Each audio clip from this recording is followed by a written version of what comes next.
There hasn't been and there never will be another historical epic like Gladiator, and today I'm discussing exactly why that is. But before we get started, make sure you click that subscribe button and turn on all notifications for upcoming videos. Has anyone noticed the lack of big budget historical epics over the last several years? I made a video about this back in 2020, and since then I can only really think of a handful that have come out, mostly thanks to, well, Ridley Scott still, with his 2021 film The Last Duel, 2023 epic Napoleon, and of course, his Gladiator sequel, Gladiator II this year, the movie responsible for the making of this video. We also can't forget about the 2022 spectacle All Quiet on the Western Front remake. So at this point in time, we can expect roughly one historical epic per year, which is truly a shame, because historical epics were much more common back when the original Gladiator was released in 2000. But despite all the historical epic competition back then, and the fact that Gladiator came out nearly 25 years ago, I consider Scott's Roman masterpiece to be forever untouchable as the genre's best. Whether you agree or disagree is up to you, the viewer. But in my opinion, nothing compares to Scott's first Gladiator.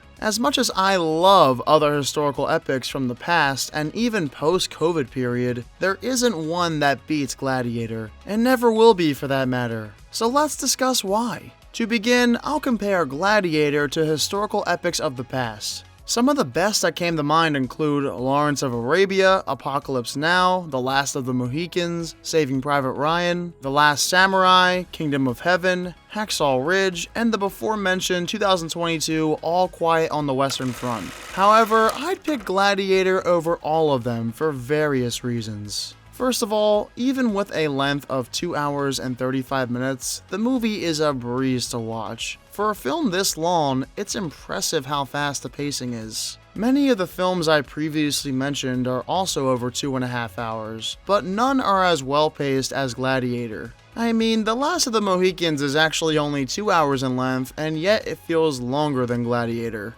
Now, of course, Gladiator has a ton of action that keeps it moving, which I'll get to in a smidge, but the action itself is evened out by some of the best written conversation scenes in historical epic history. I always think back to the scene with Commodus and his father for an example, which ends in the father's death. It's tensely written and directed scenes like this that always keep your eyes glued to the screen, even when the action takes a break. But yeah, let's discuss that action. My goodness, does it still hold up. Yes, the first scene is legendary. I think it's so cool they included it. This scene definitely makes Gladiator feel more like a large-scale war movie than just a small-scale Gladiator story. Although, it's the Gladiator scenes that mainly blow me away. They're well choreographed, as far as I know, little to no CGI is used, and they're gory as hell. They don't shy away from the brutality much, unlike another movie from this year. Without a doubt, these scenes are some of the most well-made action sequences in cinematic history, despite the simplicity in many of them. I also love how Scott directed the scenes that take place before the matches, particularly the very first Gladiator match, where Scott puts you in the shoes of men who are about to die horrifically. You see the fear and angst in their expressions, which is how it would be for anyone in this situation. The scene reminds me an awful lot of Saving Private Ryan's Normandy sequence. Both perfectly illustrate the dreadful feeling an environment like this creates. So Scott does it all to make these fights feel as authentic as possible, as if you're watching the pre-match and match itself unfold for real from centuries ago. Next up, let's discuss the characters. We talked a little about the gladiators, and I gotta say, it's nice how eventually they're developed as more than just slaves. They become real people, growing as a team, under the guidance of Crow's Maximus. Seriously, how can you not love these guys close to the end? They are a unit.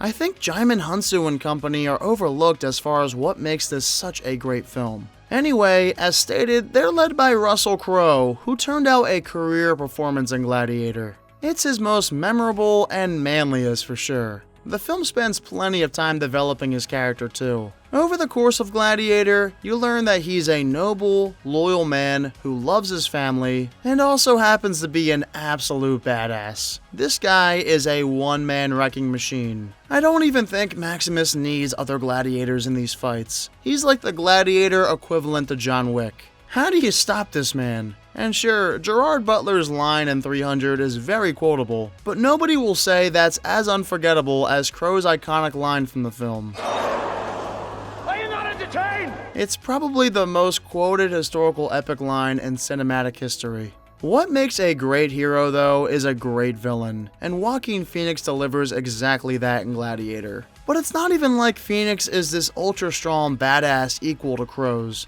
He's kind of a wimp, but gets away with not playing by the rules. That's what makes you really hate him. You know he's a coward, yet in his mind, he doesn't think so. Plus, he's done many horrible things, which adds on to your hatred for him. Most notably, his orchestrated murder of Maximus's family. Simply put, Commodus is sick and twisted.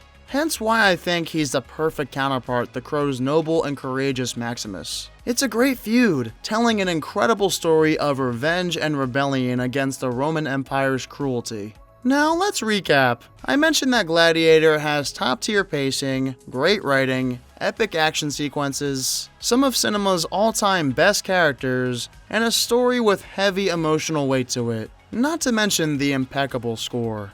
So when you compare that to other historical epics on my favorites list, while I clearly think they all excel in doing some of those things really well, for instance, Lawrence of Arabia's creation of spectacle, Saving Private Ryan's immaculate action sequences, The Last Samurai's beautiful storytelling, and All Quiet on the Western Front's tragic themes, none quite reach the depth of characterization and emotion that Gladiator does, all while retaining the previously mentioned great elements.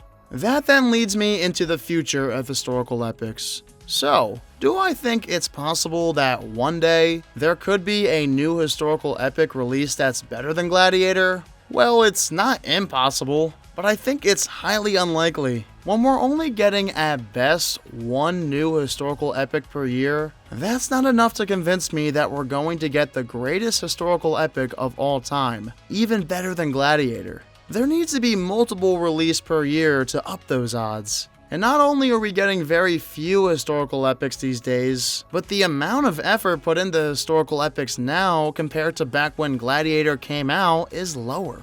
I mean, I know Ridley is back for Gladiator II this weekend, however, I can tell you right now it's not going to be as good as the original. Scott is the king of making epics, and yet he's lost his directing touch the last several years. Once he's done, will anyone step up to the plate to make more great historical epics? Time will tell, but until that potentially happens, Gladiator will remain untouchable as cinema's best historical epic of all time.